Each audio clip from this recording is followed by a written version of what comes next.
All right, we are back. Oh. Okay. So, let's see. Gold or Vela, what are the two of you up to as Phantom frantically tries to get rid of these proxies and apps? Mirror provides decoys with his holo projector, and Bruiser just gets in there with his big ol' mecha cleaver. Yeah, I think Vela wants to go for just trying to immobilize the APC. Okay. How are you planning on doing that? Vela would be getting into her mech, and her mech is like this big, giant, sort of bulky, almost like a scorpion-looking type thing. So like quadruped, with like almost like a tail appendage and like some hands, some arms. And I'm thinking that I would take the anchor tool and maybe try to sort of like anchor to the APC and just sort of grab hold of it. Yeah. Prevent it getting away. Yeah, that makes sense. Okay. So that sounds like a desperate standard. What are you planning on rolling for this?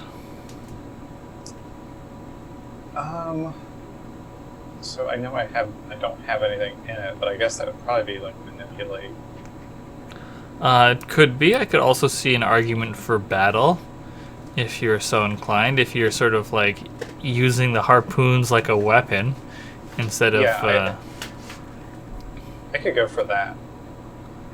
Yeah. Okay. Sounds good. All right. So desperate standard. Is anyone wanting to help, or do you want any collateral dice? Are you gonna push yourself? Yeah, I think I want to go and push myself. Okay. What quirk are you planning on spending, and what are your quirks? So my quirks are redundant systems, slow and heavy, flexible structure, and sensitive instruments. So I was going to spend sensitive instruments because I think basically like she has a lot of the instruments feeding directly into her. So where a computer would just get rid of some of the white noise, she kind of like she has very heightened senses, so she can sort of pick through the white noise and use it to her advantage to figure out little tiny sensitive pieces of information. Yeah, sounds good. Okay. Are you going to take use that for extra effect, or are you going to use that for an extra die? I think I'm going to go for an extra die. Okay, so 3d6 desperate standard battle.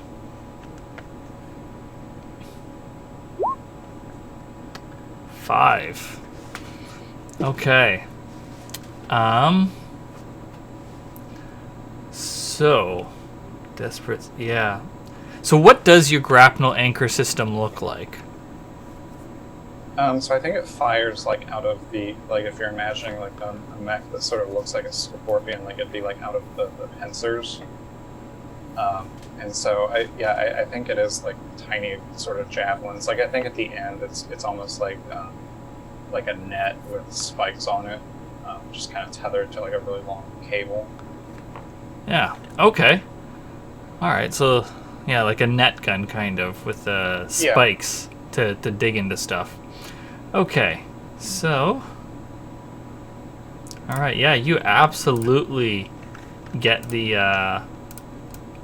APC with this. The problem is that you sort of like half get it, or you don't quite get the aim that you were hoping for. I think the APC like decides at the moment you're about to hit it that like screw this, we're getting out of here, and so it starts to dash. And so instead of like encapsulating it with the grapnel anchor system, like half of the spikes embed into the APC, and like these are spikes meant to hold an AV in place or to use an AV for climbing. So they just like punch right through the APC. So since this is I'm going to I'm not on the right layer. Of course not. Um, let's see. But it's also not a weapon. So I'm only going to do 1 tick on the package clock. Which, to be clear, if that fills, the package has been destroyed. But you also succeed. So the APC it jerks forward a bit, and then slams to a halt as its tires kick up dirt and gravel and rubble, as the grapnel system keeps it in place. The other part of the desperate consequence that I am enacting here is that you actually just spent your sensitive instruments. So you pick up that there's 3 small vehicles and another AV incoming, and they will be here shortly. All right, Gold, what are you up to? So I think midway on the bridge, I'm imagining a suspension bridge. Yeah, that's fair. Sort of at the top of that apex, you see Gold is there with his same monocular, totally stolen from Star Wars prop, and he's watching all of this unfold, and he's oh hell. He gets up and starts climbing this what looks to be invisible object, and gets inside and closes up, and the active camo on his mech sort of stops, and he appears on top of it. So I am taking that active camo. My mech is antique. It's a one of a kind. It's from a bygone era. You can't get parts for it anymore. That's one of its quirks. A more civilized era, if we're going to continue a more civilized cribbing era, yes. from. It's your standard sort of mech warrior-esque sort of lots of pneumatics. It's ceramic plating on it, and underneath the ceramic is this OLED-ish kind of active camo thing. And so Gold is going to get into his mech, drop down right in the middle of the bridge, and start firing his energy rifle at the wheelies to try and prevent them from using the bridge as their escape path. Okay. I forgot to ask, Vela, what's the load of your vehicle? And same for you, Gold. I am medium. I'm heavy. Okay, I had a feeling your big old Scorpion might be a heavy mech. Okay. So, are you trying to destroy the wheelies, or are you trying to just I guess, deter them from coming this way and thereby improving everyone's position as a setup action, because now they need to reroute? I'm torn. I think I want to improve the position more. I'm more interested in them not coming this way and closing the gap between myself and them than I am in specifically damaging any of them. Okay. Firing for effect, but safely. You're suppressing fire. Yeah, suppressing fire. Okay, so that'll be a setup action then, to improve everyone's position from desperate to risky. And what do you want to roll for that? Is that maneuver? I don't think so. No, okay. No. Maneuver is specifically jumping big things. Okay. I guess that's more battle then. Yeah, battle makes sense. Do you want a collateral dice? Do you want to spend any of your quirks? Actually, what are your quirks? So I took antique, one of a kind, so it's hard to get parts, but I have special systems kind of thing. Boutique electronics, and I didn't have a list to go off of, so I just kind of made these up. But and then I have a snarky AI that's on board that basically is an aiming thing. So I think I'll invoke the snarky AI. Okay. All right, and Are you doing that for effect or an extra die? For extra die. I only have one in battle. Okay. Do you want any collateral dice, or does anyone want to assist? So collateral die, you give me a specific consequence that I accept it when Yeah. I take the die. Yeah. The consequence happens regardless of what your result is, even if you get a crit. Yeah, I'll take one of those. Let's do that. Okay. I would be happy to assist also, if that's okay. Sure. I can definitely envision Bruiser like with his mech, like kind of also like maybe shoving, because he's right up against this wheelie, like maybe shoving it kind of in the direction that I know that we're redirecting, you know? So the consequence from the collateral die is that in your suppressing fire, you clip the APC, and it'll take a tick on the package clock. There's lots of ticks. We'll be fine. All right. So is that aid to improve the effect? To give me a die? Or improved position. We're currently at what? 3 Desperate die? standard with 3 dice. Yeah. I'm gonna give a die. Okay. Desperate standard 4 dice. So mark an XP and expertise for taking this desperate action. Roll. Hey, it's a 6. Hey, that's a 6. All right. So now y'all will be in a risky position as you lay down this suppressing fire, and the APC, like it's still stuck, but it tries to turn itself to like line itself up with the planned route that they are going to take, while the undamaged wheelie like heads in that direction to make sure things are clear, and the damaged one sort of takes up a rear guard position while keeping its eye on Bruiser. But now you don't know what their planned route is at this time, or if they have one. Who has something they want to do now? I'm looking for Mr. Thrumming Lucky Corpse, or Mrs. Thrumming Lucky Corpse.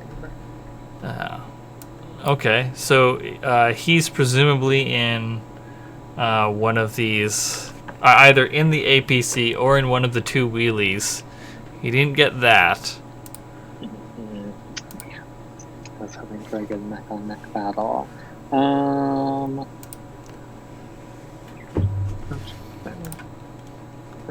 Okay, I'll keep thinking. Keep thinking, looking for opportunities. Okay. In that case, does anyone else have something they want to do? Is the transport with the package immobilized at this point? It's immobilized in the sense that it's like got some hooks into it that are attached to the ground, but if those got removed, then it could take off again. And do we know the size of the package? You don't know what the package itself is, just that it's inside the APC in a formerly atmosphere-controlled environment. It has now been punctured.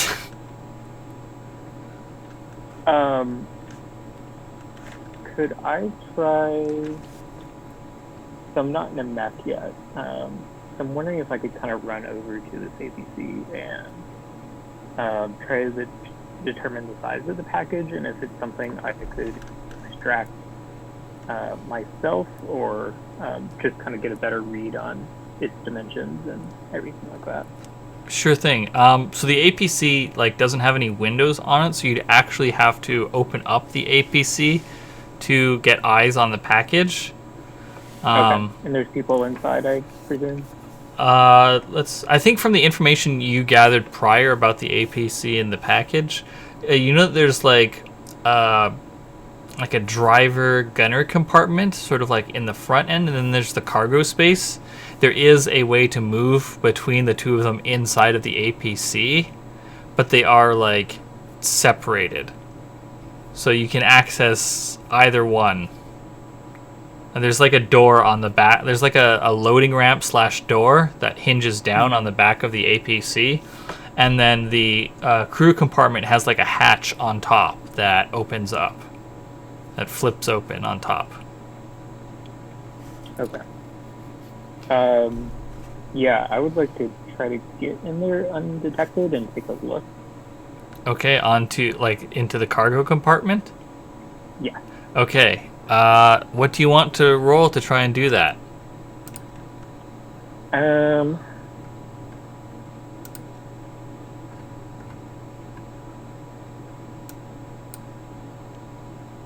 I guess the challenge is more getting inside than taking a look, right?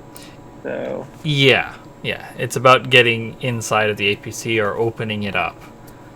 You can't see into it from outside while it's all closed. I guess the one that makes the most sense is Prowl, even though I don't have any dice in it. But, Yep. yeah, so I'll go for that. Okay, so this will be risky standard, because it is pinned down. Okay. It is I'll kind push of myself again. okay. You're gonna push yourself. So when you push yourself as a pilot, that is 2 stress. And so that'll give you 1 die. I'm guessing. I'm guessing you're going to go for that die and not for the effect. Do you want?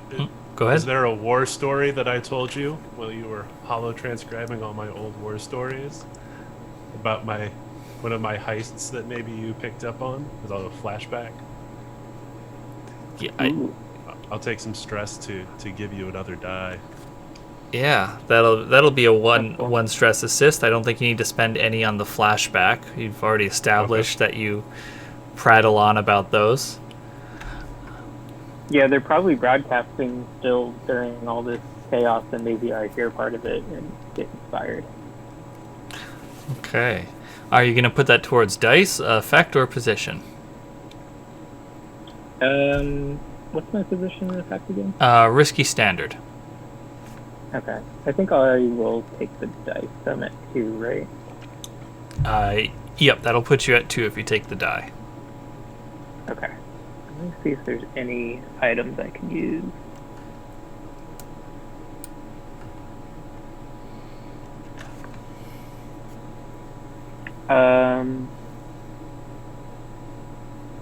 Would the climbing gear help me out, you think? I don't think Actually, so. burglary gear, maybe? Yeah, that might be able to...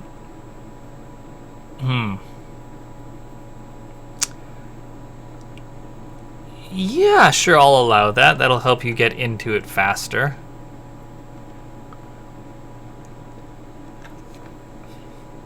And that would increase my effect? Yeah, so that'll put you at risky great.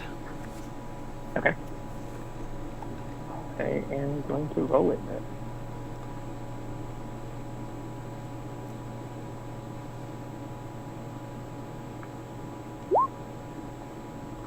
A 4. Okay. All right. Let's see. Okay, so a risky consequence. I know what the risky consequence is. I think you get a notification that your vehicle's overheating, and you're like, "What the hell? I'm not. What? My vehicle is parked as far as I know," and then you realize that like an app for like selling HVAC systems or something has infested your vehicle while it's parked and is just like cranking up the internal temperature of the vehicle. So you take the level 2 damage overheating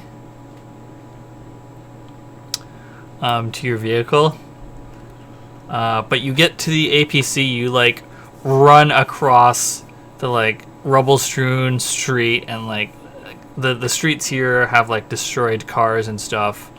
You avoid getting stepped on by Bruiser or run over by one of the wheelies as they're engaged in like close quarters combat with their machine gun and cleaver. You also don't get hit by any of the falling shell casings, which of course are like the size of your head. You make it to this APC, you run around to the back, you pick the lock on the hatch, and you open it up. And if it was still pressurized, there'd be like a hiss, right, as it opens up. But instead it just opens up with the like hydraulics and gently lowers. And inside there's a bit of a mess, unsurprising since the package has taken 2 ticks of damage. And it's a bit of a mess because the package is 6 people in lab coats. And one of them has had a like anti-vehicle energy weapon shot past through them. Or like maybe not pass through them, but I think they like were pressed up against the hull when the vehicle where the APC got clipped by the energy weapon, and so they just got like badly burned and are like on the floor. And then there's someone else who is pinned to the wall by one of the grapnel spikes that has gone through the wall and through them. So there are 4 intact scientists and 2 not intact scientists in the back of this APC. So that's what the package is. Do they see me? Oh yeah, they see you, absolutely. Okay. They're terrified. They have no idea what's going on. All they know is that like 2 of their people just got real badly messed up. And they don't know if they're next. And then the like hatch opens unexpectedly while they can still clearly hear like an AV fight happening right outside. I don't know if you want to pass that information along to the others.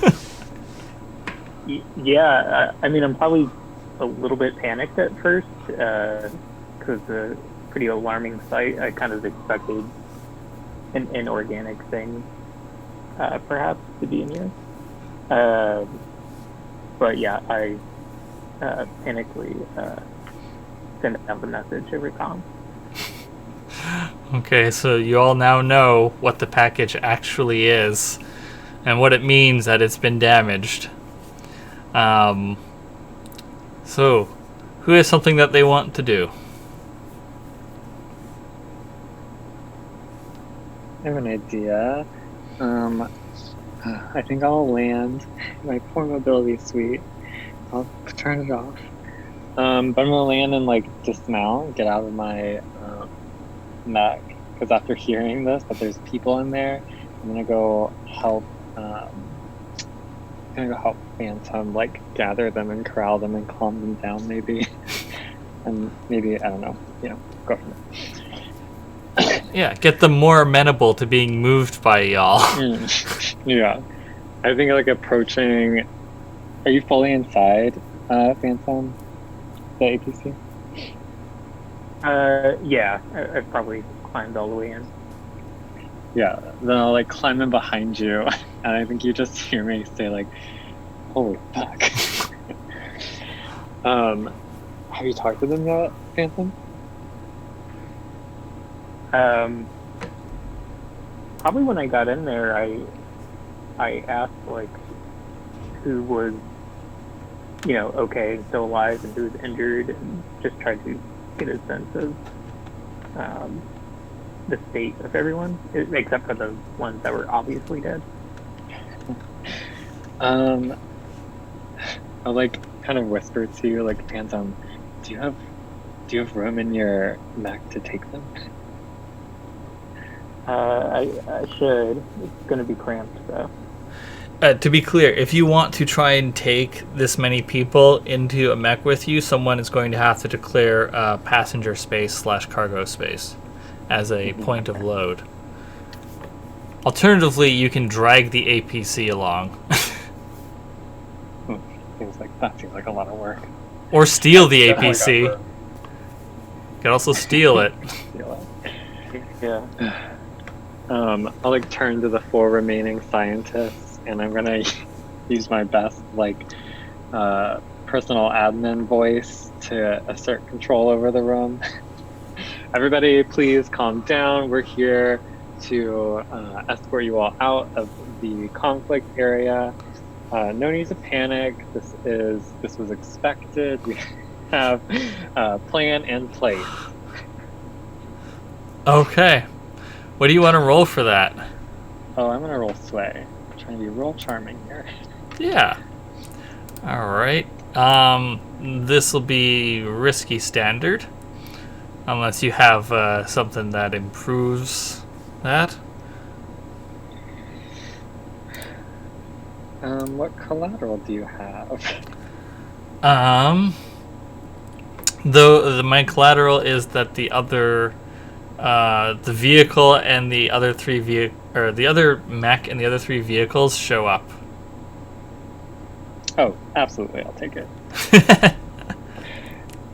And it's standard risky, is that what you said? Yep. Okay, I'll take the extra dice then. Okay. Wait, that works, right, with Yep. the collateral? Okay, yeah. Yep. Collateral. Piece, so. Can I assist? How are you gonna assist? My plan is to buy time. So I'm outside buying time while they're going in there. And I'm doing that like by continuing this kind of like anime style grapple where I've got like my cleaver and maybe they're blocking it with one arm and we're just kind of pushing each other, and I'm just buying time while they do this. Okay, yeah, that works. So spend a stress. Okay. And are you improving position effect or an extra die?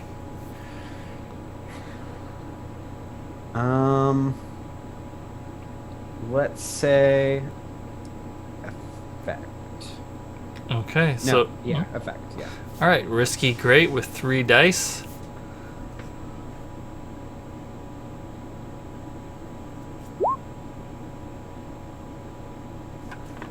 That's a 4. Okay. Better than the 2 ones, so. Yeah. So you calm down the scientists in the back of the APC. Relatively calm, to be clear. And they're like, okay, we'll follow you. Just get us out of here in one piece. And then, as the collateral die indicated, 2, or not 2, but some more things show up, which is there is this bipedal medium mech with like a big cannon on one arm, and it's got like this industrial clamp on the other arm, and it's got some kind of like contraption on its back. It's unclear what it is. It sort of like sticks up like sort of above the shoulder and like down below by the hips. And then there's also 3 jeeps come roaring out from around the corner, and they've got like an anti-AV machine gun mounted on top of them. And over the comms, someone shouts, "This is Zara Huntsman Gary of the Raccoons. This is our salvage claim. All of you need to leave now." That'd be great. Thanks. And the consequence is going to happen to Bruiser, which is these other folks arrive, and like as soon as she says that like a warning, she doesn't wait for like anyone to try and disengage. She just opens fire and hits you with her cannon, Bruiser. So you are going to take the level 2 damage blasted. Can you clarify what my spark is? Because I have this ability to spend my spark to reduce farm. So you're. Or do I have that? I don't know if you have that ability. Did you take it? Well, I do have the ability. I was wondering if spark was like something I had. Yes. So everyone has sparked. It's basically just like a once per session thing that you fill out, and then it refreshes at the start of the next mission. Okay, I'm gonna do that. Okay. So you're using your Battleborn ability to reduce harm from an attack in combat. So yeah, tell us how you use your like incredible Battleborn skills to avoid getting blasted. So I think that I've got I'm experienced. I know how to fight with a mech, and especially I know how to fight in this like hand-to-hand situation. So what I do is I kind of maneuver the other person so that they're between us. And that doesn't necessarily mean they take the damage, but the shots don't. Maybe they adjust their shot at the last minute and aren't able to hit me. Yeah. Okay. All right. So yeah, Phantom and Mirror, you've got these scientists in hand to a degree. Gold and Vela, what are you two up to? So I think I've made it close to the end of the bridge where all of this fracas has occurred. And I see those jeeps sort of, are they like ahead of the larger obby? They're they're probably a bit ahead of it. Okay. Is the street otherwise clear? Because I was just gonna like sweep my flamethrower across the street, and because they're relatively unprotected in jeeps, I assume. So the jeeps are enclosed, but they are definitely much less protected than the APC or any of the OVs here. Maybe a heavy machine gun would be better. I mean, it's basically whatever. Yeah. I want to engage the jeeps. Yeah. And just get rid of this more minor threat. Yeah, I guess it's just sort of a sweeping of my other hand. Trying to think if there's any quirks. I'll push myself. Take 2 stress. No. When you're doing a vehicle action, you have to spend quirks to push yourself. Oh, okay, gotcha. Yeah. Unless you have a certain ace ability. No, I don't think so. I think I'll take Antique. I think this is the machine gun is a particular anti-armor property that armor that's on the Jeep is not prepared for because it's old and no one uses it anymore. It's sort of like phased out of use. Yeah, okay. And this would be battle. Yeah. So I guess that's 2 dice. Are you pushing for effect or for dice? This'll be risky standard. Oh, do you have your machine gun isn't fine, correct? How would I know? It would say like fine, like your optical camo says fine optical camo. It would say no, it's not. It's just your standard old machine gun. Emphasis on old, apparently. Yes. Yeah, okay. So yeah, risky standard with your 2 dice and then plus whatever benefit you choose from spending your quirk. Well, my quirk would be that second die. So. Oh, okay.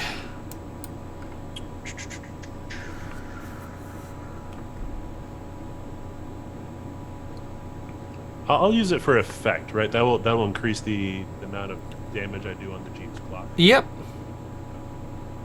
So I'll just roll 1d6. Just before you roll, does anyone want to assist in engaging these jeeps?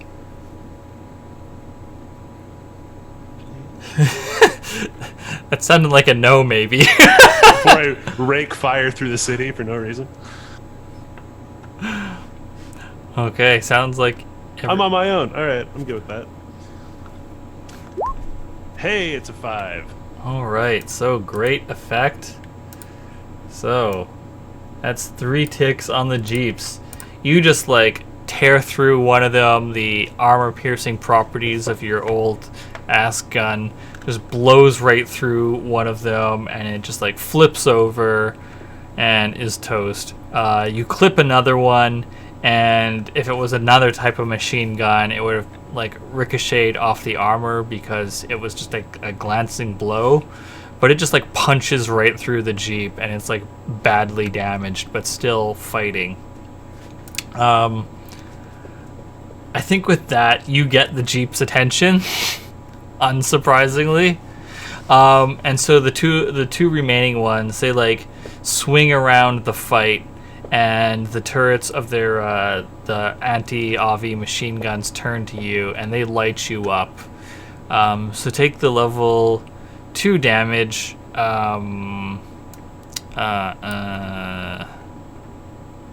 What's a good level 2 damage for getting shot up by machine guns? Shredded. Shredded. Yeah. So that'll be damage, not harm. Because damage is for your vehicle and harm is for your pilot. Okay. So that's what's going on with Gold. Vela, what are you up to? I think I'm just going to go ahead and fire at the mech that just showed up. I think I've got, so, I kind of described mine as sort of like a scorpion. I think I've got like a heavy cannon that is the tail. Yeah, alright. Okay. Alright, so declare your heavy cannon. And, what do you want to roll for this? I'll go ahead and push with the quirk of slow and heavy. You can brace yourself with that heavy build. Recoil's less of a concern, absolutely. Yeah, and I think being that big, like I can almost like swing the tail around to just, it's almost like I'm launching the cannon shell with momentum. Okay.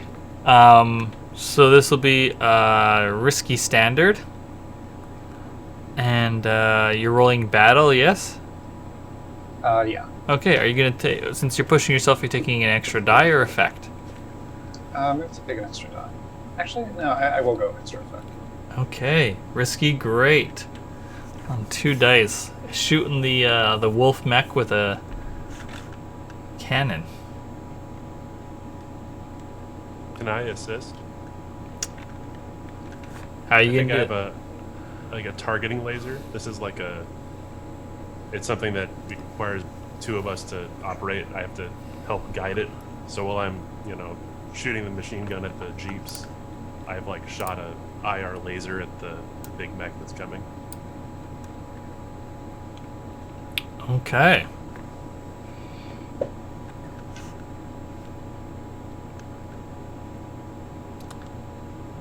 So mark your stress, and then are you going to take improved position? You're already at improved effect, or are you going to take an extra die?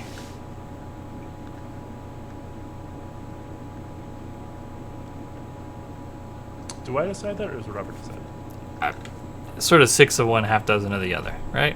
Whatever you want. Yeah, I'll take the extra die. There you go. So I believe that puts you at 3 dice. That's a 4. Okay, so you swing your cannon around and you blast the wolf mech for 3 ticks of damage. And it's armored, but you can clearly see that you've done some serious damage to it. And over the comms comes the voice of the pilot again, and she says, "All right, you want to mess with the huntsman? Fine, we can do that." And she like storms over towards you, and Let's see. You're in a risky position. She grabs you with the big industrial like claw on the left arm of this thing. It's just like a big clamp, and it like tightens and has you firmly in hand. And then that contraption on the back of this mech unfolds, and it's 4 more like armatures, and each of them ends in a like cutting blowtorch. And so you are now in a desperate position, Villa. Okay, Bruiser, last we saw you were assisting. What are you up to now? I think in this case, I kind of break away from. So I have already broken away from this melee I was in, and I try to come out from the side, like out unexpectedly, and hit, like I'm trying to like attack this wolf, or is it wolf? This wolf from the side. Yeah. Mech. Okay, yeah, it's a wolf custom. Cool. All right. And chopping at it with your cleaver, the two of you are going to try and take on this ace together? Yes. All right. What are you rolling for that? Battle. So I'm starting with 2 dice. Let me get to my reference sheet here. So pushing myself. What does that entail? Does that... That'll be spending a quirk with vehicle actions. Okay, spending a quirk. Okay.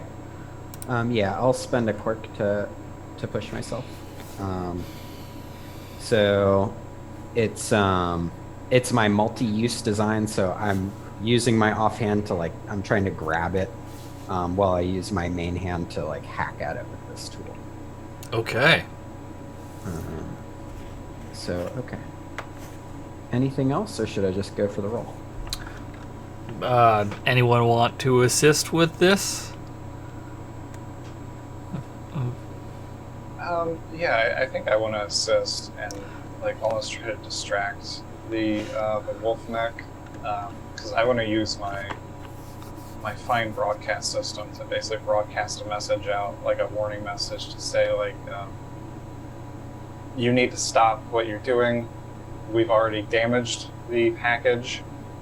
I already have blood on my hands. A little bit more won't hurt. Okay. All right, so spend that stress to assist, and is that improved position, effect, or dice?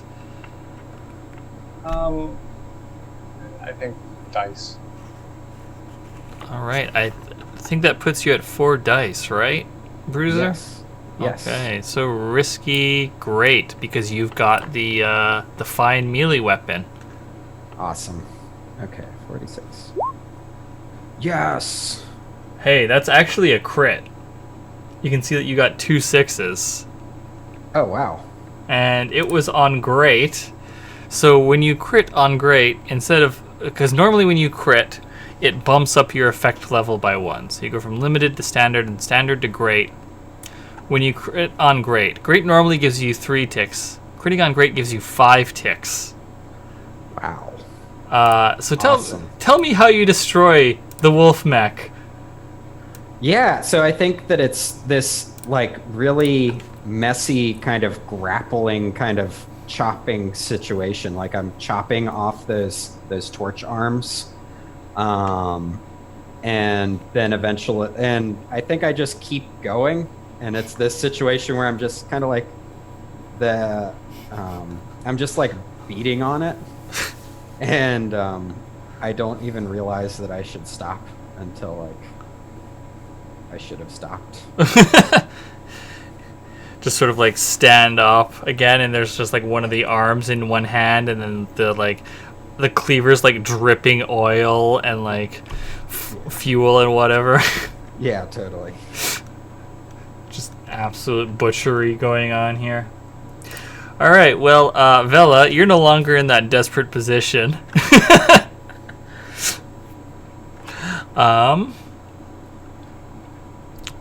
Okay. Who is something that they want to do? Still got to get this package out of here. Yeah, I can start doing that. If that's okay with everybody. Okay, what's the plan? I am gonna fire up Opera like that.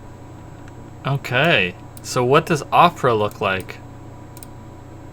Opera is mostly body that has like anti-grav hovering legs. It doesn't have a head. It more has like a central compartment in the middle of the body and a swarm of drones around it.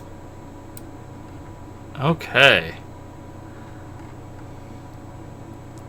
All right.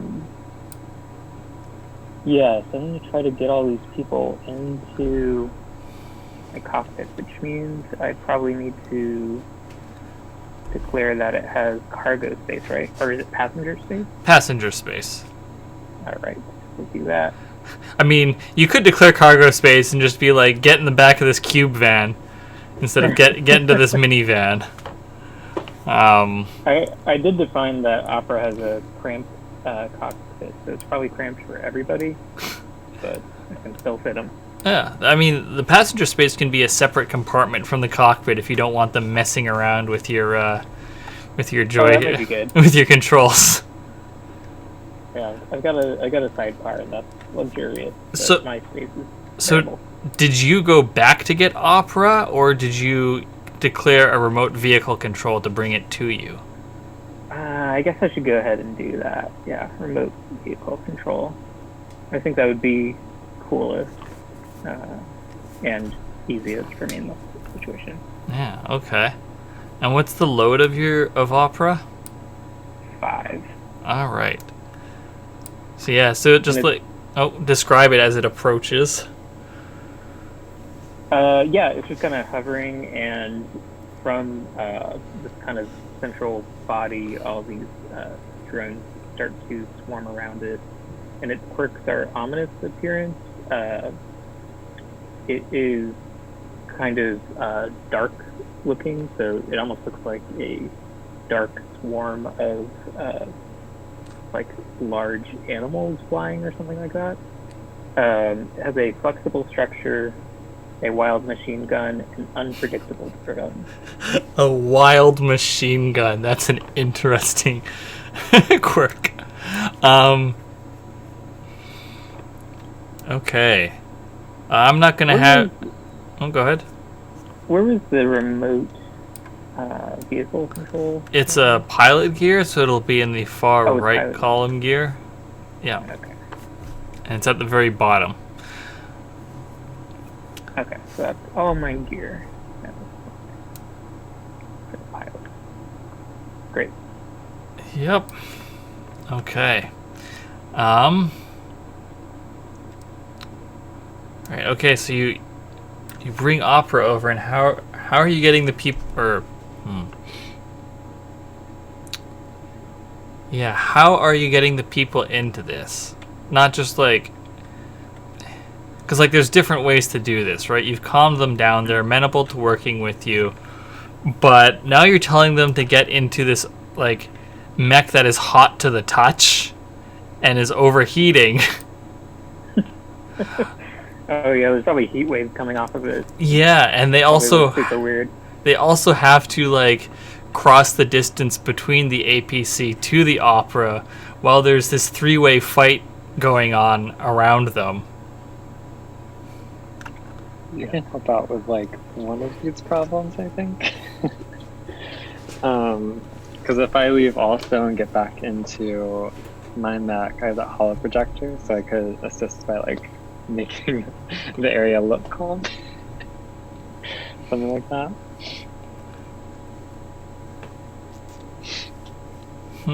Yeah, you could assist by doing that. Doesn't solve the hot Mac problem. And when I send a quirk, what can I use that for? Improved position or sorry, not improved position. You get an extra die or improved effect, and you can also spend a certain number of them to resist consequences. Okay. What I had in mind was that I would bring Opera close enough and then kind of use this like swarm of drones to transport people from the car to Opera. Okay. All right. And I could spin that quirk to do that. Yeah, you can Another if you're doing a vehicle action. Yeah. And are you doing this from inside of the cockpit, like maneuvering these drones, or are you doing it with your remote vehicle control? With the remote vehicle control. I think I'm still outside of it. I've just kind of summoned it because Okay. I want to try to help direct them in there. Okay, so if you use remote vehicle control, that gives you reduced effect because you know trying to pilot your AV with like an RC car remote or whatever. And what do you want to? So this will be risky limited because of the remote vehicle control. And what do you want to roll for this? What vehicle action?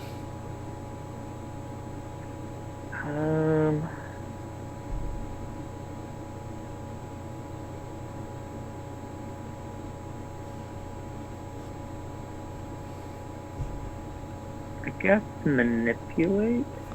Yeah, that makes sense.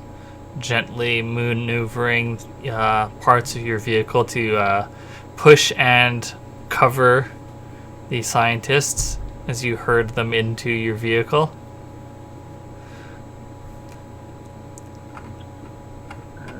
Okay, so I'm gonna use that, and I'll send a quirk to get the effect better.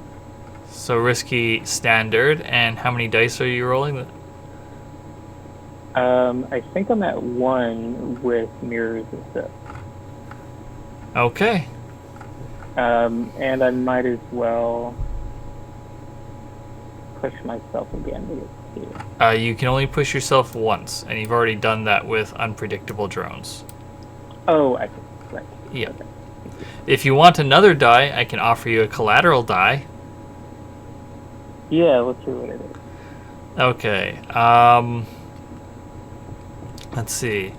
The collateral die will be that the rampant apps and proxies have followed you, and they attack Phantom the pilot. Okay. Let's do it. Oh, a note. Because because Opera's overheating, that's a -1 die penalty. Oh, right. Yeah. Yeah. So I'm back to 1. Yes. Okay. I think that's the best I can do. Yep. So 1 die, risky standard, manipulate. Alright. Here we go. Perfect. That's a 2, unfortunately. Okay. Let's see what. So I think that it's like your drones are like pushing at the backs of these people, like pushing them out into the open, and they're like digging their heels into the gravel and the rubble, like cartoonishly getting shoved along. And they let's see what happens.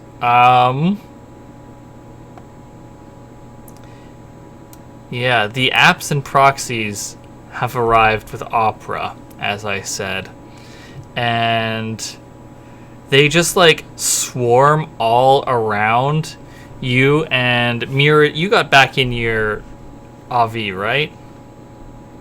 Yeah. Yeah. Okay, so they swarm around Phantom and the scientists, and it's just like a crowd. It's just absolutely confusing. You can't make out who is where, what is where. And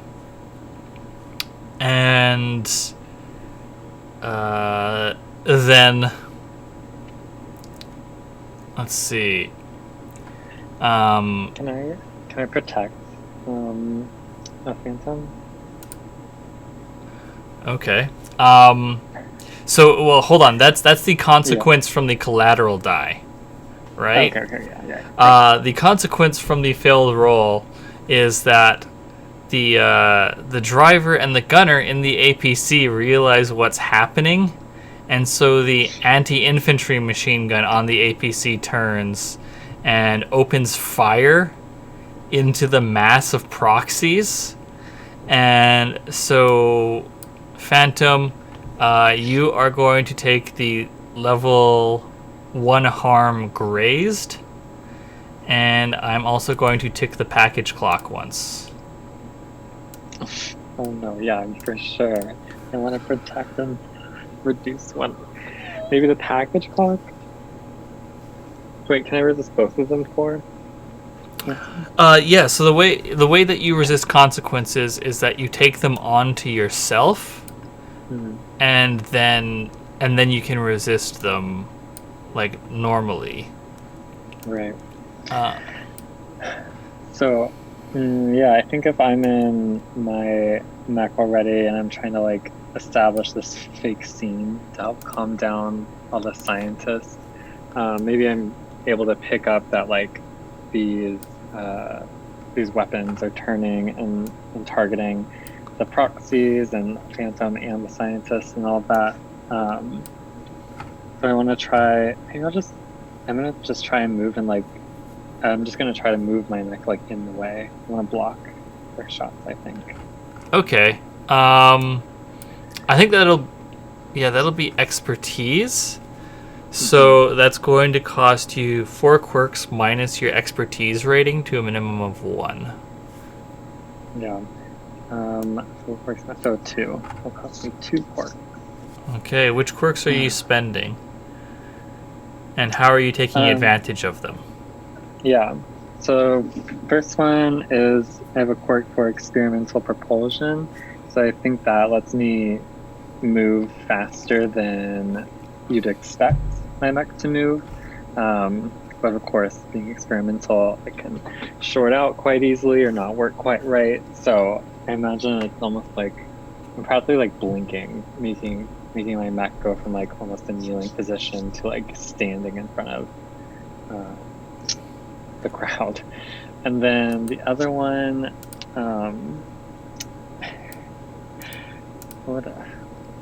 do that one. The other one I'm going to do is my other quirk, 1 red eye. I think my mech just has 1 red eye and 1 normal eye, I guess, whatever the normal eye for a mech. And there's just something piercing about it, right? As I'm staring down these 3 vehicles, something confusing, distressing, distracting about it. Okay. So, Phantom, you like all these proxies swarm around you and the scientists, and then you notice like the turret on the APC turn towards the lot of you, the crowd, and just before it opens fire, suddenly Mirror's AV is between it and you, and there's just like the pinging sound as the machine gun fire ricochets off of the back of the Veros.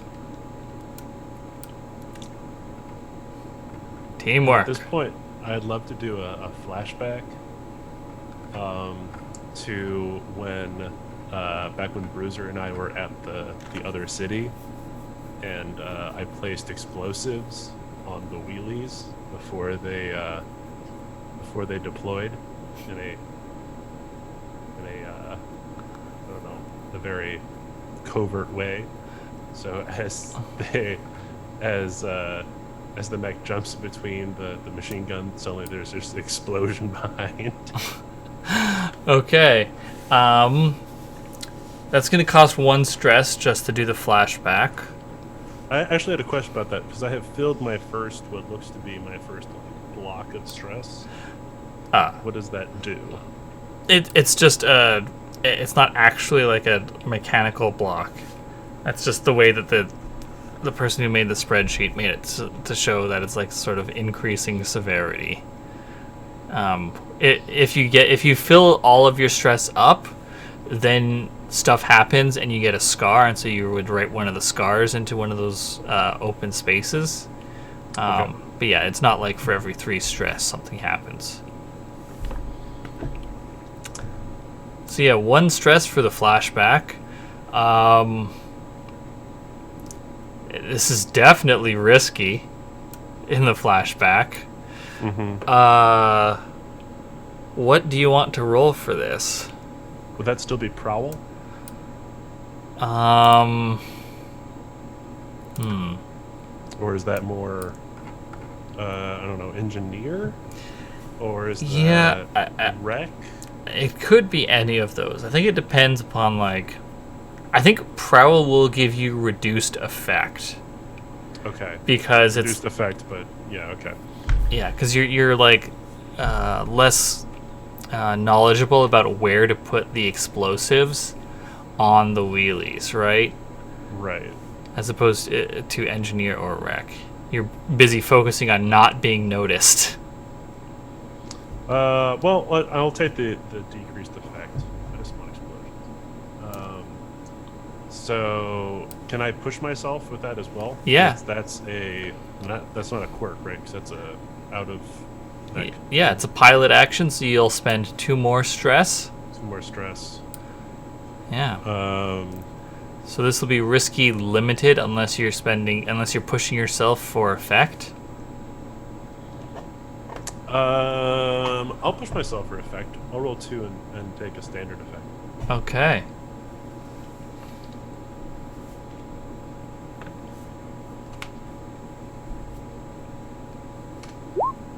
Hey! That's a 5. All right. So we'll add 2 more ticks to the wheelie's clock. Let's see. What is the consequence here? I've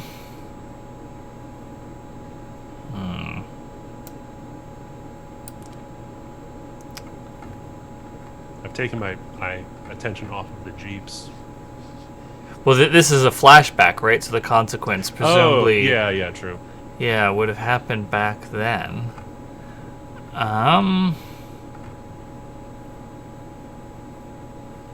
Yeah. Okay. Did you do this, like, intel gathering, like, right before the mission? When you like, planted these explosives? I was thinking we did it in the city when we went and did our little thing that ended us during us for our deployment die. But Yeah, but how long ago was that, do you imagine? I don't know, a few days ago. Okay. I think that what happened is that, like, you didn't... I don't know whether or not you told anyone, but I think you got caught while you were doing this. But you were able to, like, play it off as, like, you weren't as big of a, like, threat as, like, you actually were. So you just caught a beating instead. So take the level 2 harm, like, bruised rib. So I don't know if you told anyone that you got caught while you were doing this, but no one has to know if if you don't tell them. You're able to fast talk your way partially out of it.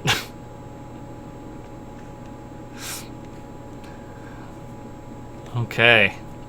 But yes, so those explosives you planted days ago, they go off as you hit the button, and Bruiser, that, like, mech that you fought before that you cut the arm off of, you, like, turn to re-engage it as it's, like, I think you turn to re-engage it and it's, like, lining up a shot on you after you were sort of, like, holding up your trophy from taking down the Wolf Custom, and it's got you dead to rights, and then it just explodes and like topples over. And then there's another explosion elsewhere from the other wheelie that was like sort of trying to clear the path for the APC. It's not nearly as badly damaged. I think like its missile pod blows off or like explodes, and then before the like the magazine goes, it ejects the pod. So it takes some damage, but it's still in fighting shape. All right, who has something they want to do?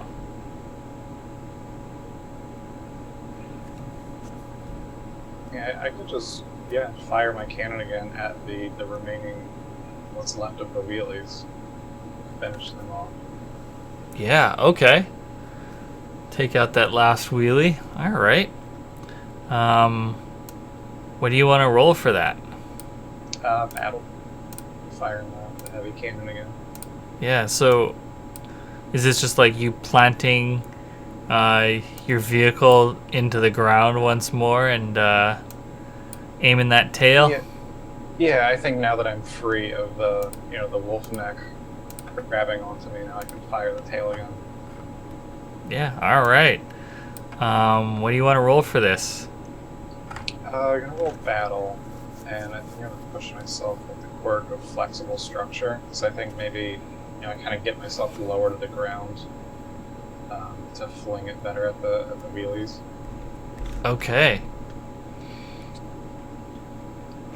For an extra die. All right. This will be risky standard. Unless you're oh, you said an extra die. Yeah. Yep. Okay.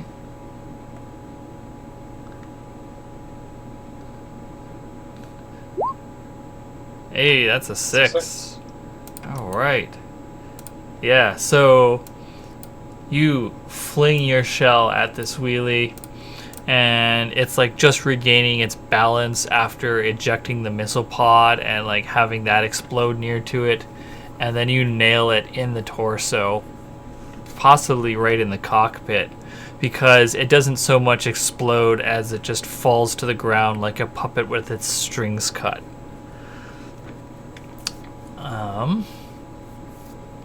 Okay. Alright, so the only threat left at this time are the jeeps and the apps and the proxies. Who has something they want to do of getting the package out of here or dealing with these 2 remaining threats?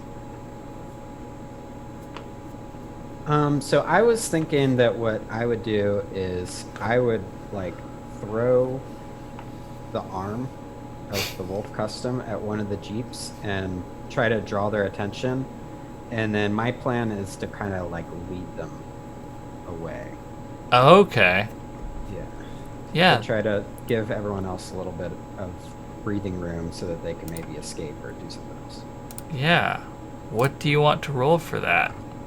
My thought was I would do maneuver. Yeah. So I'd be like, going in between buildings and then like, taunting them basically by throwing an arm and stuff like that. So yeah. Throwing their leader's arm at them. Yeah, maneuver absolutely works. This will be risky standard. Okay. All right. So to push myself, I can do a quirk to push myself? Yep, you spend 1 quirk to push yourself. Okay. I'm going to spend my grafted armor plating. And basically what that looks like is I end up taking a hit while I'm doing this, as a way to give them hope. So that I'm gonna take a die for that. So that gives me 3 die. Okay. Okay. I'm gonna roll. Okay. 5. That's 5. Okay, so you are like weaving through the alleys and the roadways with your vehicle, with your AV. with these jeeps pursuing over you, like ramping off of rubble, opening fire at you with their anti-AV machine guns, and I think you lose one of them. I think it like ramps off of something and then like just slams into like a wall of rubble that like had fallen into the streets, and just like the front end crumples, and like if the driver isn't wearing a seatbelt, they definitely would go through the windshield.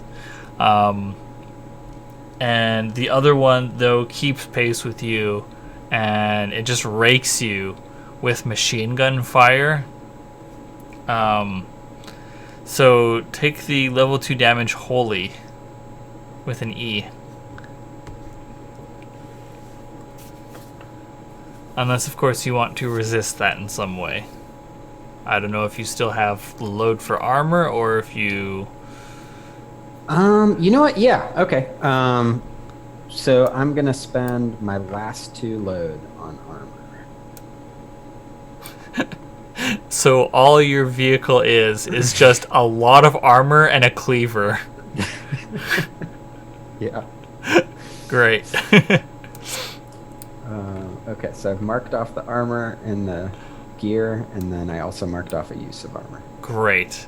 Yeah, so it like catches you dead to rights, but your armor's so thick that it just like shreds that instead of anything important.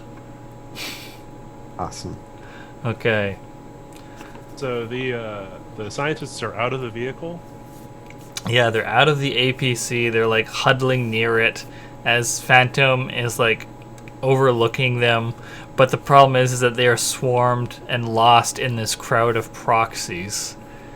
So I'm gonna I raise my left arm up that had the machine gun on it, and part of it like disconnects and flips around and goes back in, and that's my my anti-personnel shotgun-like device. I'm just gonna jam it in the windows of the APC and fire it to get rid of the gunner and the driver. Yeah. Okay, what do you want to roll for that? I think that's battle. Yeah, that makes sense to me. And I think it's probably the one of a kind quirk. I'll invoke that one. Let's see. So that's 2. Battle and that. I'm okay with that. I'm okay with just rolling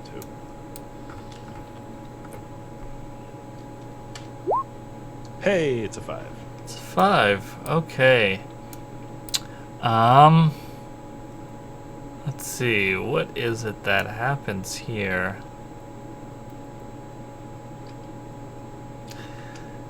Yeah. Okay. So what happens is you slam the barrel of your like anti-personnel shotgun through the windshield of the APC, and you fire, and the driver and the gunner are absolutely dead. The consequence comes in that the the pressure of the gun firing like blows the door between the cockpit of the APC and the cargo space, like just sends it flying out the back of the APC. And let's see.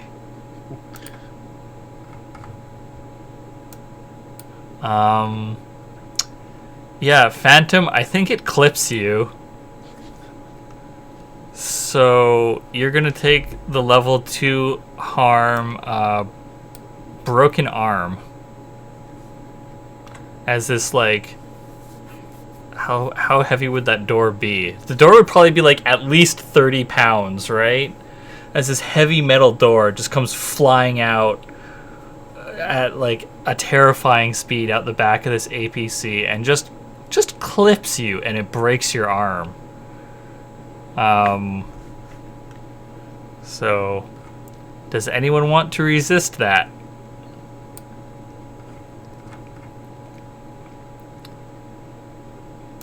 That could be resisted with pilot armor, Oh, wait, no, your load is full, isn't it, Phantom? Your pilot load is full. Yeah, my pilot load. Okay, so it can't be resisted that way. You could resist just with a resistance roll. By describing how... Let's see, how would you avoid this? I think you could probably... Would it be insight or prowess? I think it would probably be insight to like put it together that like firing that point blank into the cockpit, like you see Gold do that and you're like, oh shit, the pressure wave, and so you know to like get out of the way. So you could roll insight to resist this, which the way resisting works as a pilot is it costs you 6 stress minus whatever your highest die is on your attribute roll. So if you wanted to resist it with insight, you rolled 3 dice because you've got 3 in insight, and then that would be 6 stress minus the highest die. Hey, it's a 5, so you only take 1 stress. So you like tell us how you avoid it. I think with all this chaos going on, and like the ads or the apps and proxies swarming around me, I kind of see what's happening like through some of them, and just quickly put 2 and 2 together and react. This is like the advantage of me being a more brainy person, able to kind of think on my feet quickly, and I probably try to hop on one of the drones from my mech, if you'll allow me. Yeah, sure. Okay. Yeah, that's how I do it. All right. So one of your drones, Mr. President's you, and gets you out of the way. So you do not get a broken arm from getting hit by a 30-pound door flying at you at an unreasonable speed. Okay.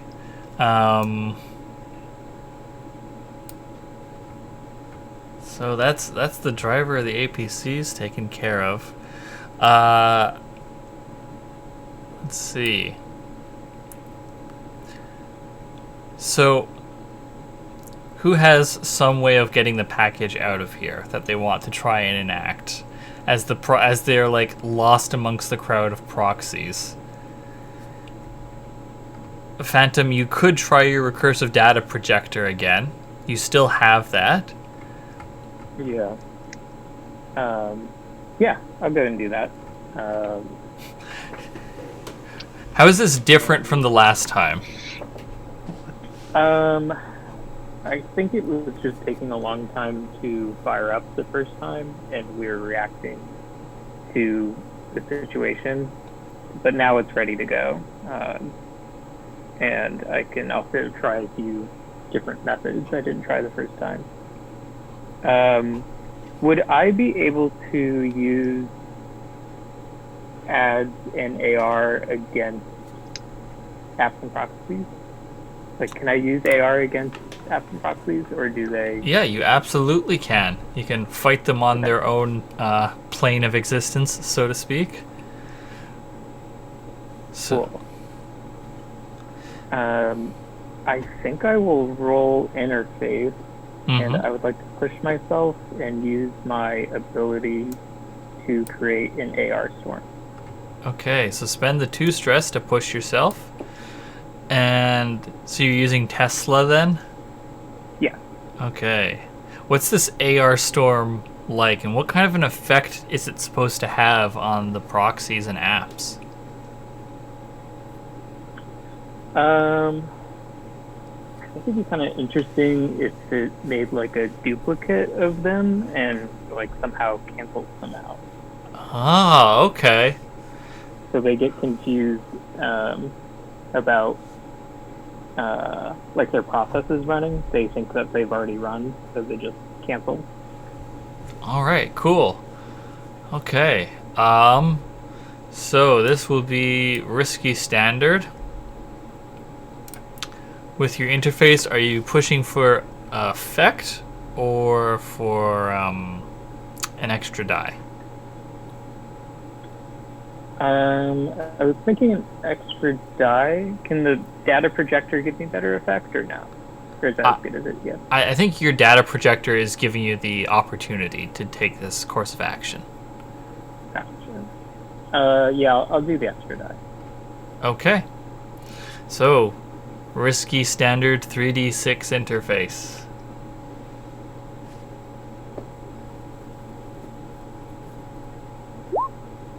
Wow. Oh no. That's a 3. Okay. What is it that happens? Okay. Oh, I know what it is that happens. What weapons does the Opera have? It has that machine gun, but it also, just in general, has like all the drones flying around. Okay. That can be used in various ways. Yeah, maybe the drones would be a better way of doing this. So, Mirror, you're nearby. So suddenly all of the, like, drones from the Opera, they all just start, like, flying and slamming into you. Just like the terrifying image of a bunch of birds flying into a window, and they're just like slamming into you. So take the level 2 damage battered. Sorry. Will do. As the app that has infested the Opera is taking greater control over its processes. Phantom, what is going on? I thought this was your thing. I thought so too. We've got to get those scientists on someone's hobby. Yeah. Bruiser, I think the Jeep like realizes what you've done and is like starting to turn back to head back to like the combat site. Yeah, so we're like a little bit away now. And I'm like, "Oh no, you don't." And I start like charging at it. I think I'm just gonna try to cleave it like at this Jeep. Okay. So I'm planning to roll battle.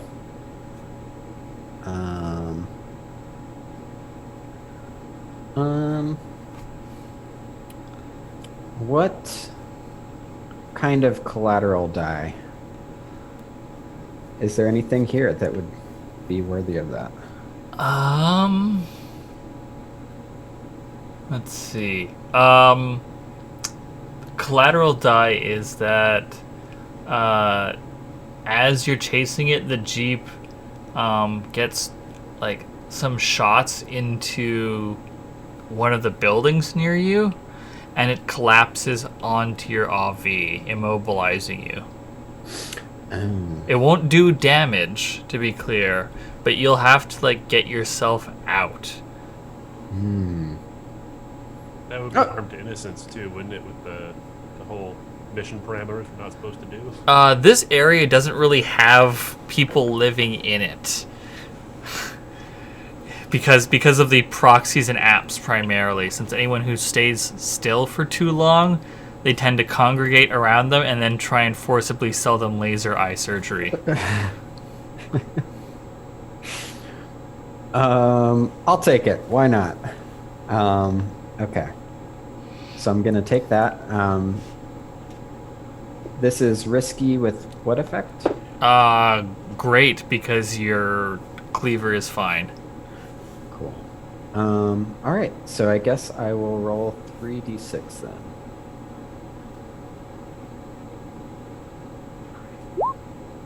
Oh, That's a 3. Okay, so you swing your cleaver and you miss, unfortunately, and the jeep like opens fire, and the what's your mech called? I didn't end up coming up with a name for it. Okay. Yeah. All right. Let's call it like the rig or something. Rig. Okay, and Rig gets like buried in like this landslide of rubble as like probably like 7-story apartment building comes down on top of it. And like you're just absolutely shaken as you realize like what's happened. Let's see, what is the risky consequence? Okay, the risky consequence is 2 things. The first is that you're going to take the level 1 harm shaken. And the second thing is that you're buried, and as you regain like your orientation, you see that like the jeep has stopped nearby, and like because it is this off-road machine, it has just like started to drive up the landslide that you're buried in, and it's about to like line up its anti-AV machine gun basically where your cockpit is. Awesome. By the way, I love the picture this paints of these people in the jeep. They're just like really good. They're like outmaneuvering people and stuff. They're doing their best. Yeah. So I'm taking shaken. Can I take an action to like try to get out of this situation, or should I wait until we go another round or something? Yeah, we should wait a minute before. Okay. I think at this point, I'm just going to look over at Vera and pointing at like the confused group of scientists and the jeep that's driving up this rubble pile. Which one do you want? Yeah, I think I should probably help out with the scientists. I've got more room to hold them. Copy. And I just start stomping over towards the jeep. Okay. I think we need to get the scientists put away.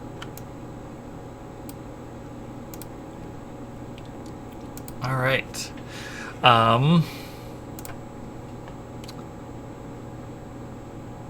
Okay. All right. In that case, Vela, what are you doing with them scientists? Yeah, so I mean, I have the room to hold them. It's just a matter of getting them down to me, or at least I have room to designate for passenger space. So yeah, I would head over there, getting close to where they're at, and then yeah, I guess it would just be a matter of how to get them down to me. I mean, I could maybe use the anchor tool to like I don't know, form like an anchored like bridge or something for them to get down to me. That might be kind of risky.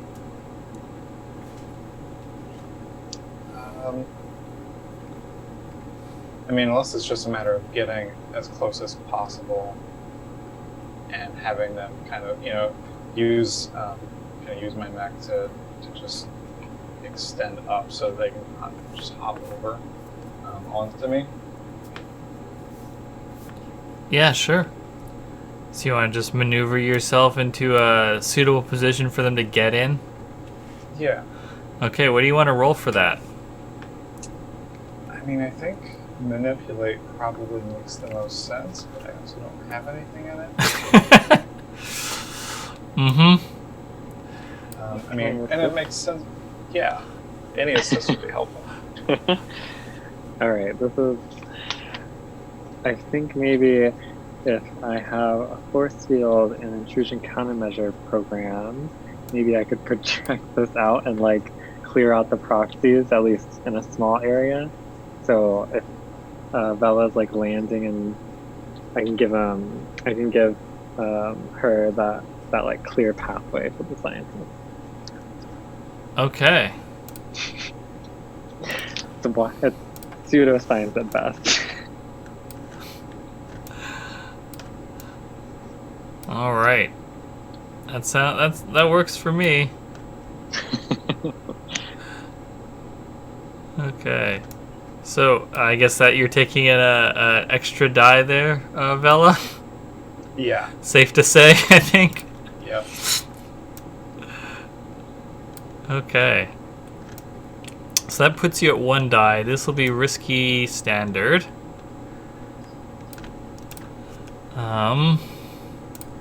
Do you want any collateral dice? Yeah. I'll hear that out. Okay. The proxies start to take an interest in your vehicle, and they start to infest it.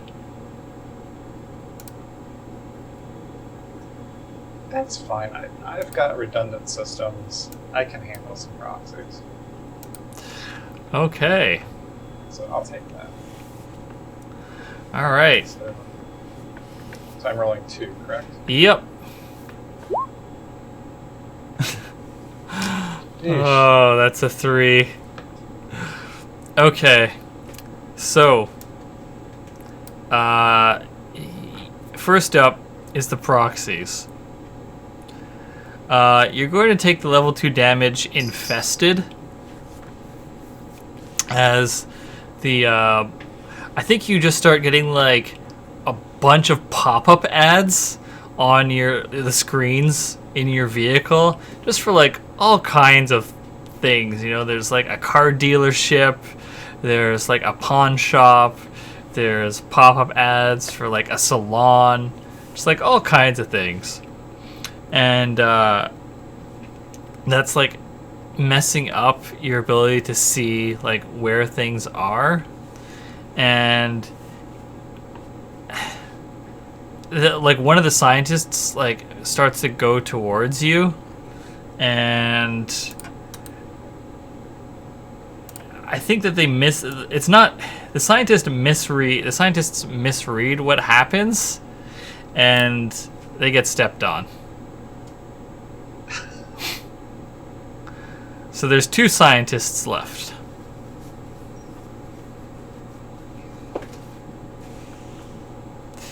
Technically, we only need 1 scientist. That is true. Your secondary objective was that the package is undamaged. That one is That one went out the window like immediately. yeah. We're really earning the chaotic reputation. Uh-huh. It's a good thing that gets you XP.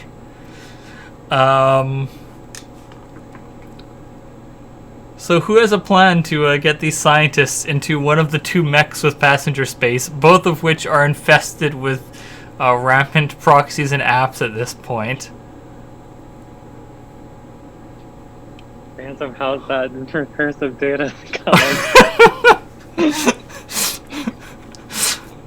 Sorry, would you ask? Wait, what did you say? What did you ask, Craig? Oh, I said, how's that recursive data tool coming? Not well. Maybe we just walk them back to the base, you know? Speaking of walking, Gold, you're walking over towards the Jeep that's lining up the perfect shot onto Bruiser. I think this is going to be a desperate position, not because of the position you're in, but because of the position that Bruiser's in. Okay.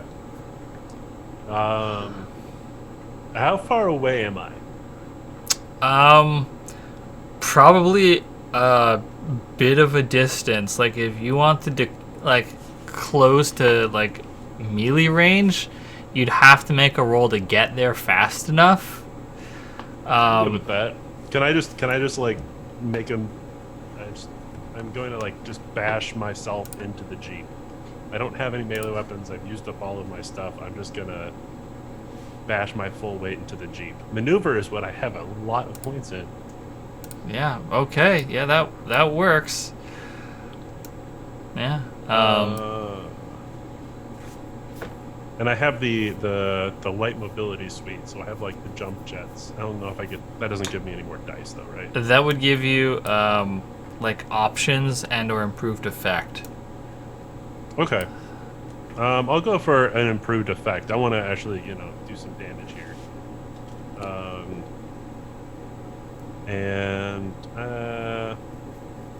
So this will be Desperate Great. Desperate Great. That's been this whole job. Let's do... Yeah, I think just the standard 2 dice maneuver. Don't want to spend that last quirk? What would be my collateral die? Collateral die. No more collateral die? Okay, fair enough. That does make sense. I'll use my boutique electronics. I think Okay. So this is an old subroutine built into the jump jets. Okay. So a note about spending your last quirk. Ooh. Yeah. So when you spend your last quirk, you have 2 choices after that. You can choose to send your vehicle like out of the mission. The pilot can stick around, but the vehicle, like, you've pushed it to its breaking point, right? It can't do anything else. It's out of the mission. It'll take a point of breakdown, and whichever quirk was the last one you spent worsens in some way, just in the descriptor. The other choice is that you can choose to start taking dire actions. And what that means is that this is you pushing your vehicle past its breaking point. And so you get 1 more action. And if you get a 6, you can keep taking actions. If you get less than a 6, that's it. That was your last action. And you get consequences as normal. You get a point of breakdown after your last action. And you also get a level 3 damage after your last action on top of whatever consequence that you might have taken from getting less than a 6. If you roll a crit on a dire action, you refresh a quirk of your choice and are no longer taking dire actions. This, of course, this roll right now will not be a dire action. This is just the one preceding that. If you are spending boutique electronics. I am. So I'll be rolling 3d6 for in a desperate but great outcome. Mm-hmm. All right. Here we go. Hey, it's a 5. That's a 5. So Okay. I imagine I'm just gonna take my mech out of commission for the mission. So I'm thinking that there's actually like a rear exit as well to my mech. And so as it's boosting forward, it's sort of that like action movie thing where it like goes forward and I'm just dropping out the back of it as it impacts the Jeep. Okay. Yeah. So that Jeep is getting smashed, but before that happens, it opens fire point blank into Bruiser's cockpit. So what that does is, Bruiser, yeah, you are going to take the level,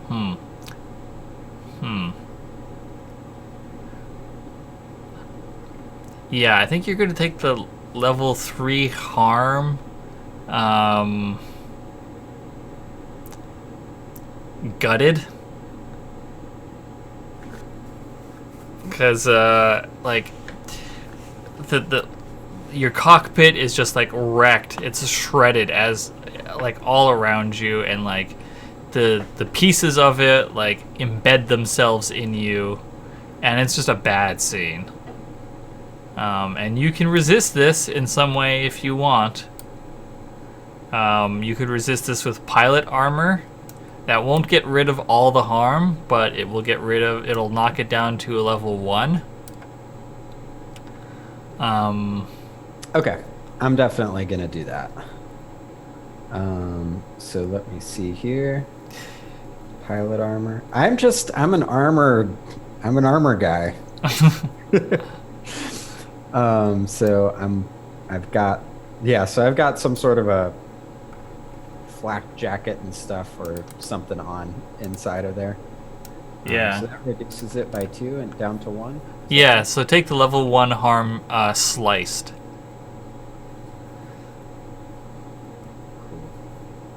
Yeah, so the armor you're wearing protects your vitals, but like your limbs and your face probably get like some lacerations. Jeez. Yeah, I like that picture too. There's like things, like pieces of metal sticking into my armor, my jacket, and I'm just like, oh, jeez. Yeah. Cutting it a bit close there, Gold. Okay. So, who has... I think... Who has a plan to deal with either these proxies or these scientists? I was thinking of flashback where we stashed an escape vehicle that the proxies could, or the not the proxies, but the scientists could get in. Yeah. Okay. I think that will be 1 stress to do that flashback. I guess you're doing it, Phantom? Yeah, that's fine. Okay. So you don't have to worry about getting them into a vehicle that is infested with proxies or has a destroyed driving suite. Okay. But now you gotta fish them out of the crowd of proxies. Because that, like, is still happening, right? They're still, milling about, and it can be difficult to make out which is which without the, like, right tools or know-how.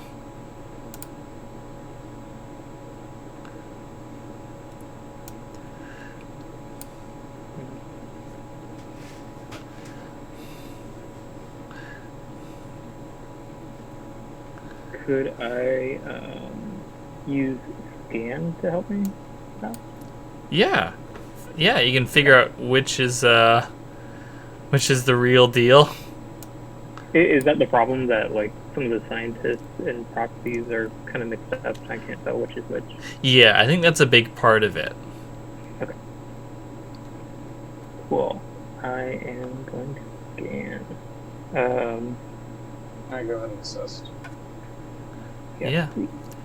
Because I'm thinking like maybe I'll use my holo projector and just kind of project like brute force project an AR that's constantly like looping through a bunch of like really obvious stuff. Like, geez, I sure do wish I could buy a HVAC system, laser eye system, like trying to just attract attention from the proxies to weed out the really obvious ones. Yeah, okay. Alright, so spend your stress to assist and mark your holo projector in your gear. And so this will be risky standard, I think. And are you going to take improved position, dice, or effect? I think dice. Okay. So 3d6 risky standard scan. Hey, there you go. Okay. So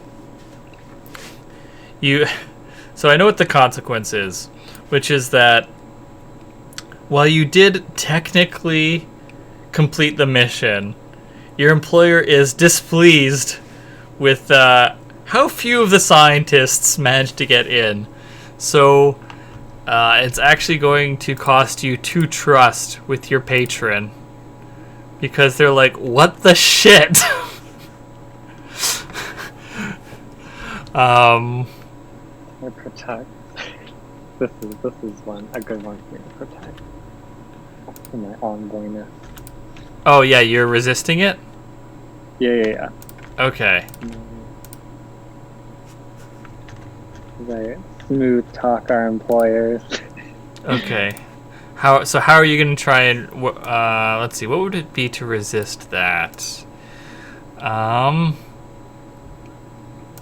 Is it insight or is it resolve? Resolve, right? Yeah, I think it probably is, because it's like you sort of have to like find the courage to stand up for the squad while y'all are getting chewed out about this. Yeah, so make your resolve roll.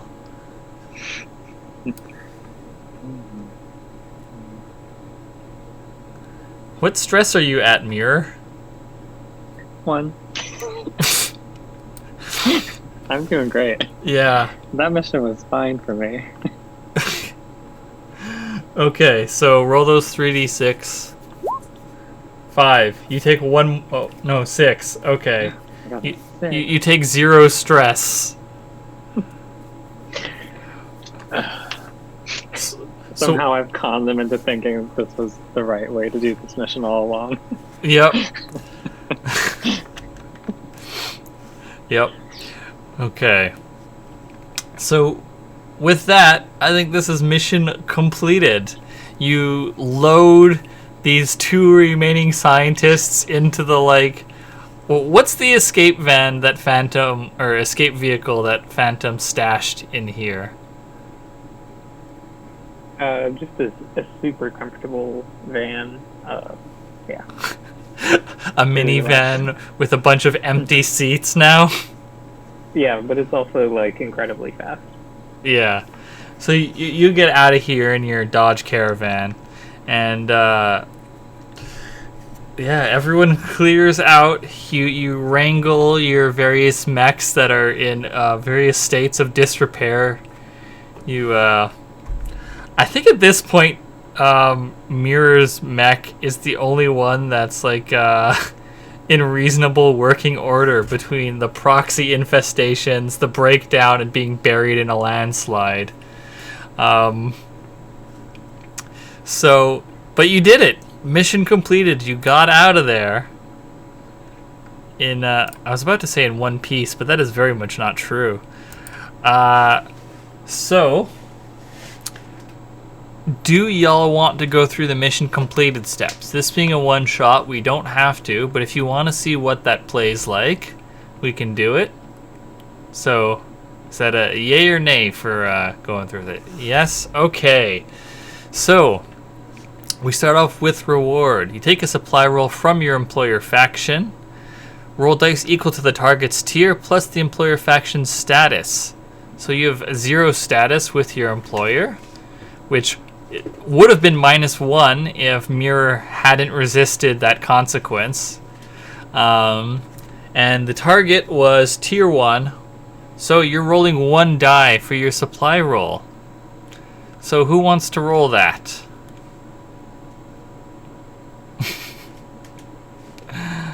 Mirror, you've had good luck so far, relatively speaking. Give us that 1d6 supply roll. Good luck, except for that engagement roll.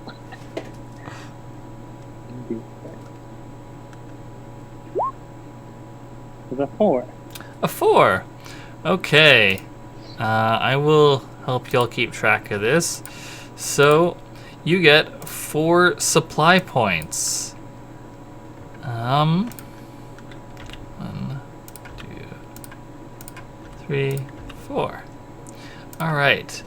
Now you get your employer faction's supply roll bonus. You work for the democracy, so you get 1 point of personnel and 1 point of material.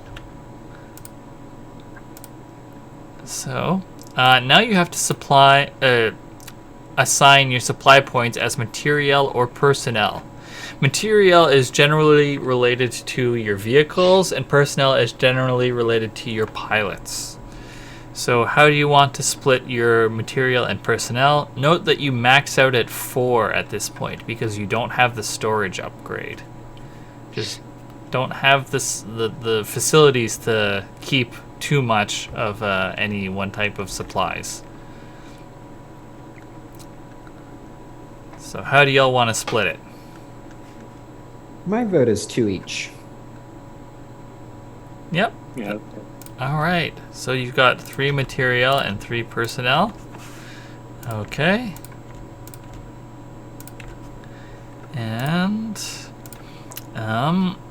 each pilot checks to see if they did something that furthers their drive. Did anyone do anything that furthers your drive? Actually, that was something we didn't talk about and should have earlier. So let's do that quickly now. Bruiser, what's your drive? I want some sort of redemption for my personal reputation, I don't think we did any of that. No. Quite the opposite. Yeah. Phantom, what's your drive? To use tech to demean the faction that destroyed my college, and I think I just demeaned myself instead. Okay. Villa, what's your drive? My drive is to carry out ethical human experimentation so that everybody can share these empathic powers. And I think there might have been some human experimentation, but not quite ethical. Okay. Muir, what's your drive? I want to get off this planet. I don't think we did anything meaningful toward that, though. Okay. And Gold, what's your drive? Retire to a pleasure moon. So we got paid, but it's not enough yet. Okay. So it doesn't sound like anyone was able to adequately pursue their drives this mission, unfortunately. Okay. So, did the mission support the patron faction's goal? We didn't do that, but it probably would have been intelligence coup, and gathering all of these scientists would have helped out with that. So, not too bad in that regard. Obviously, it could have gone a bit better, but you completed the mission, and that's all that matters for this particular step in finishing off a mission mechanically. Okay.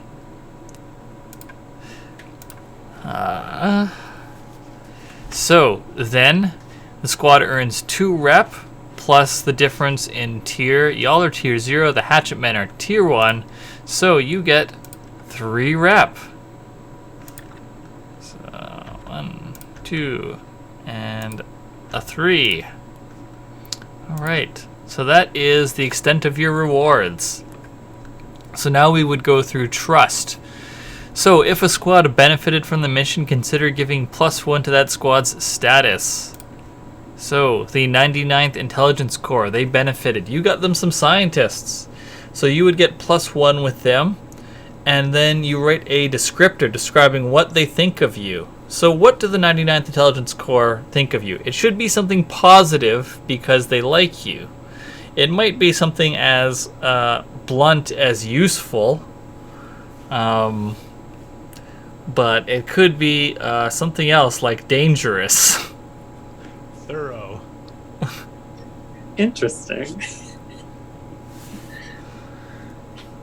I like thorough. Y'all good with thorough? Okay. The 99th Intelligence Corps thinks y'all are thorough. Alright. Then, if a squad was harmed by the mission, consider giving -1 or -2 to that squad's status, depending on how bad the damage was. So you definitely have -1 with the raccoons and -1 with the hatchet men after this mission. What do each of them think of you? One word to describe their thoughts on the Journey City Reavers.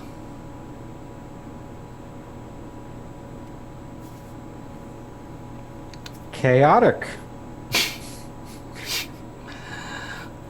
So which one is that for? The hatchet man. Okay, and what do the raccoons think of you?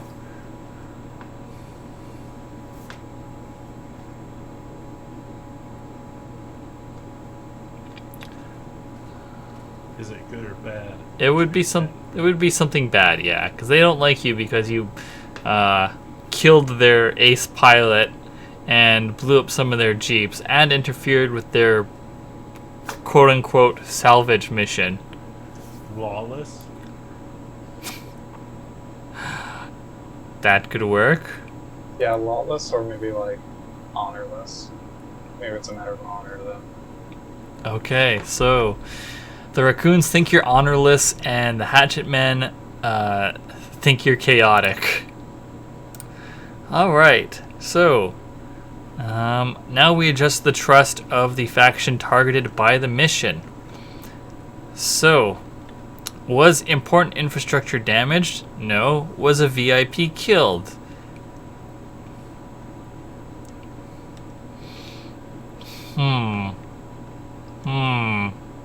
Four of them were, right? I don't think any one of the scientists was a VIP. So I don't think that one gets applied, and they didn't have any like aces with them. Did civilians die? Yes, those scientists were civilians. So that's -1. Their corruption was exposed to their citizens.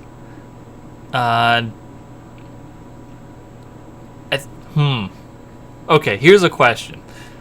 You find out that the scientists, like, as I said, they were civilians. They were not part of the Nourish, like, military structure. They were being coerced off-world. And you find that out as you're transporting them. Do you reveal that information, or do you keep it under your hat?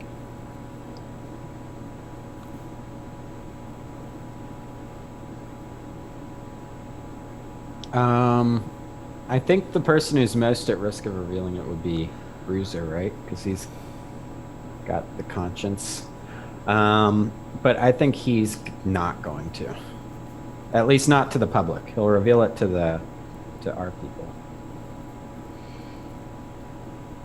So. Okay. No one's jumping at this, so it doesn't sound like you tell the Nourish citizens that, the government might just scoop them up and ship them off-world if they know something important. Okay, so you don't lose trust there. At least one of their squads took casualties. Yes. The mission's target was high profile or well connected? I don't think so. The faction was attacked in a region they control? No. You have vendetta with one of their squads at the start of the mission? No. So you lose 2 trust with the Adamant Council of Nor, which will put you at 7 trust and -1 relationship with them. So adjust the trust of the employer's faction for the mission. So you are employed by the DFS. Did civilians die?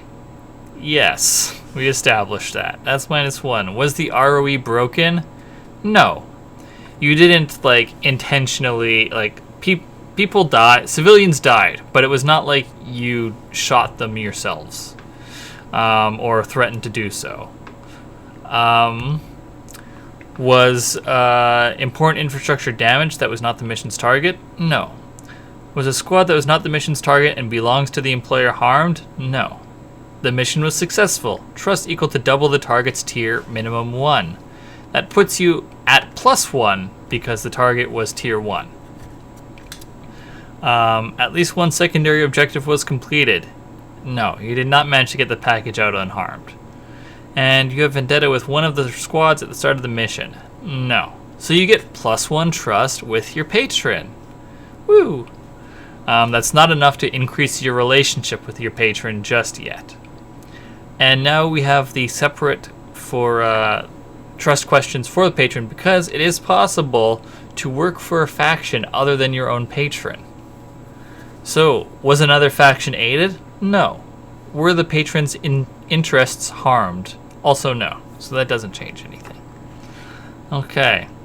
So, your relationship with the Adamant Council of Nor goes down to -1, and no other relationships with factions change, because factions, their opinions of you are slow to move for the most part.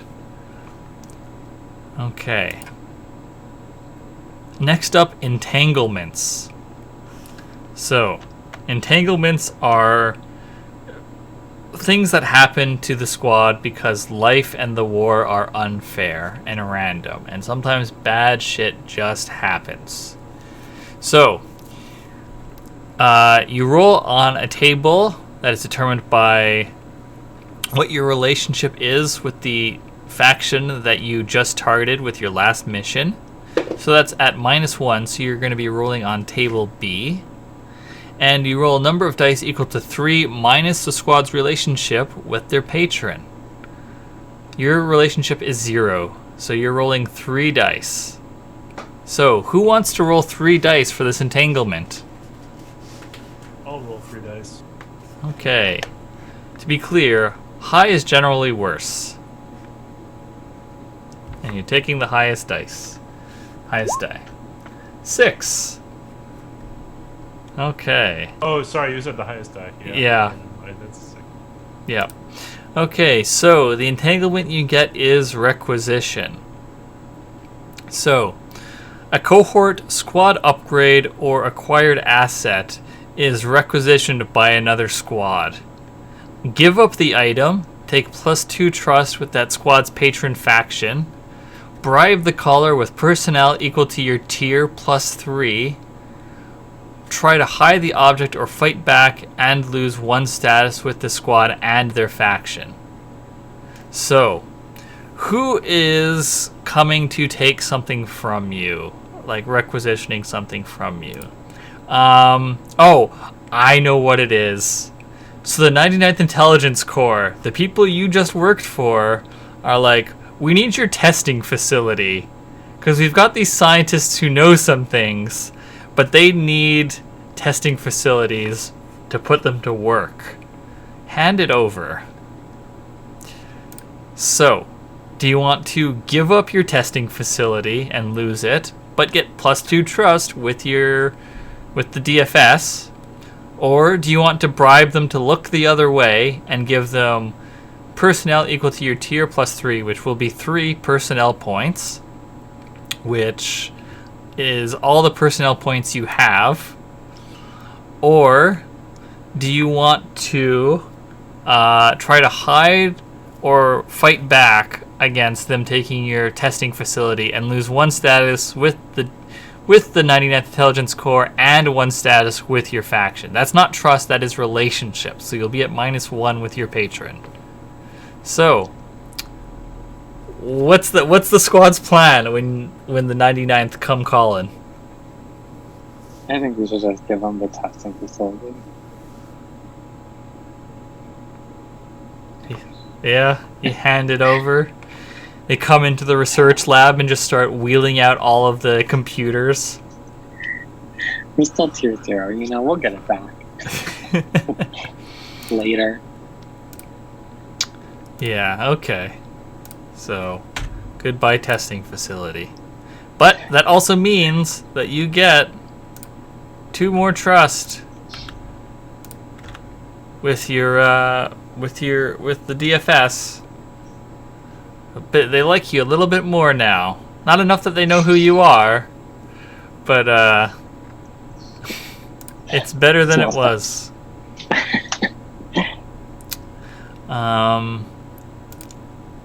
So something that I realized we forgot to do during rewards is that anyone, gold, your vehicle, all of its quirks get refreshed because you got that point of breakdown. But for everyone else, as part of reward, you get some like basic upkeep of your vehicle. So what that means is, you can choose to spend materiel points to try and refresh your quirks. For each materiel point you spend as an individual, then you get to roll that many dice, and then the highest die you get that many quirks repaired. So, there's 3 materiel point, which means that only 3 of you at most can refresh their quirks here. Because you just don't have the supplies to do more upkeep. Oh, and actually, if you want to move one of those personnel points over to materiel, since you didn't use them for the bribe, I'll allow it, allowing all 4 of you to do that. Yeah. I'm into that. Yeah, okay. So all of you can spend 1 materiel each to roll 1d6 to refresh that many quirks. So, unless someone's like, no, I really need 2d6, who's giving up their materiel to me? I got 3. I would give up mine if someone needs it.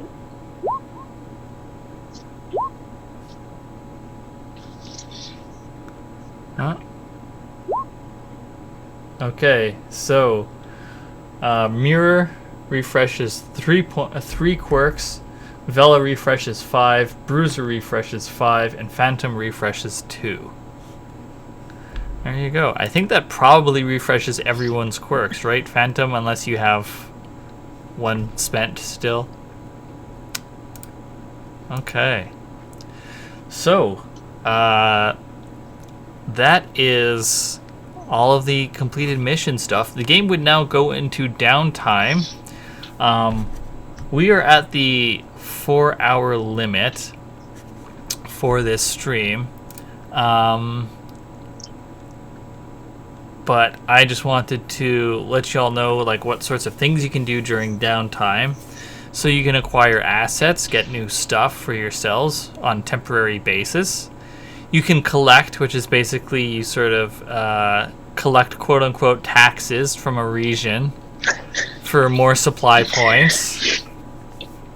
You can cut loose, which is how you heal stress, and you do that by having a scene with another one of the pilots, and then that gives you another connection tick with that pilot, and you get another belief with them. And then in the future, when you assist them, it'll cost you more stress, but you also provide them more benefits. That's assuming that you don't overindulge, which is when you roll to heal stress and you get a result higher than the amount of stress you have, and then bad things happen. You can fix during downtime, which is about repairing damage to your vehicles. If you don't have a workshop squad upgrade, then I believe that it costs you stress to do so.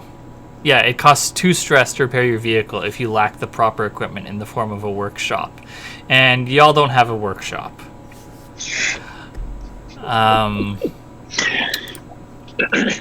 You can do a long-term project to basically do whatever you want. It'll just take time. Maybe that's building a workshop or acquiring one in some way. Or it could be figuring out where exactly that pleasure moon is located and completing a clock to get a drive tick. You can recover, which is about removing harm from your pilot. If you just try and heal naturally, it costs 1 stress and you roll 0 dice. Or you can have a doctor look at you if you have a doctor. Y'all don't have a doctor. So you can acquire asset to get a doctor. Alternatively, someone can take the doctor technician playbook ability, which lets you use engineer to treat harm. You can salvage, which is you take apart a vehicle, destroying it, and then that'll give you supply points. You can schmooze, which is about improving trust with a faction. So you can farm trust with a faction to improve their relationship and get them off your back or get them to help you. You can enhance, which is you spend time improving your vehicle, and then once your enhanced track fills on your vehicle, you gain a new quirk. If you have a testing facility, you get 2 ticks on your enhanced track instead of 1. You can train, which lets you mark XP in one of your attribute tracks, and when those fill, you get a new action point. Or you can upkeep, which is spending a downtime activity and another material or more to refresh your vehicle's quirks, in case you still had some that were unspent. So yeah, that's what downtime looks like. Do y'all want to do XP? And see what you got?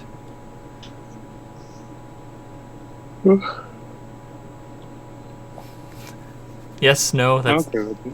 Yeah, I'm okay with moving past it. Sorry, what was that?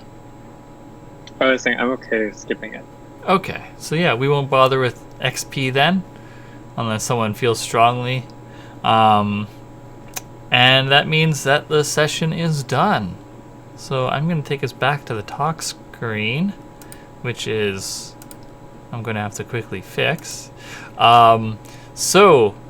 Thank you everyone so much for joining us this afternoon for this mech-filled adventure. Let's see. I'm Austin Ramsey. I am the creator of Saber, and as said earlier, this stream is presented by You Don't Meet in an Inn, an actual play podcast about exploring obscure tabletop role-playing games with a rotating cast, and is also part of Google Hangouts. Or, sorry, not Google Hangouts. Gauntlet Hangouts. So, thank you for joining us. You can find me on Twitter at NotAnin, and you can find Saber and my other game design work at austin-ramsey.itch.io. This afternoon, I have been joined by Jason. Thank you, everybody. It was really a lot of fun, so thanks. I'm Jason Yoakum. Again, I'd like to invite anybody, if you ever happen to be in Columbus, Ohio, for any stretch of time. We have a great story game community here. We play games very similar to what You Don't Meet in an Inn play, so it's a great fit. Wonderful. Thanks. Also with us has been Raji. Thanks again for having me, and if anyone wants to check out any of my games, they can go to rajipurcell.itch.io. Great. Also with us is Robert. Yep. Thanks for having me. You can find me at the Robert Angus on Twitter. Wonderful. And Greg. Hi, I'm Greg. I'm boring and have nothing to plug, but I've had a great time smashing mechs and oopsie-doopsings and scientists. Well, thank you for being here. And last but not least, Darren. Yeah, it was super fun. I plugged my It show at the beginning, but also I want to plug my Goodreads account. Come read books. It's just my first and last name, DARRENBRFCK. Yeah, so many others. Thanks. Great. All right. So once again, thank you everyone so much for joining us on this mission. And before we go, I just want to remind everyone, fight the war and not the soldiers. See you later.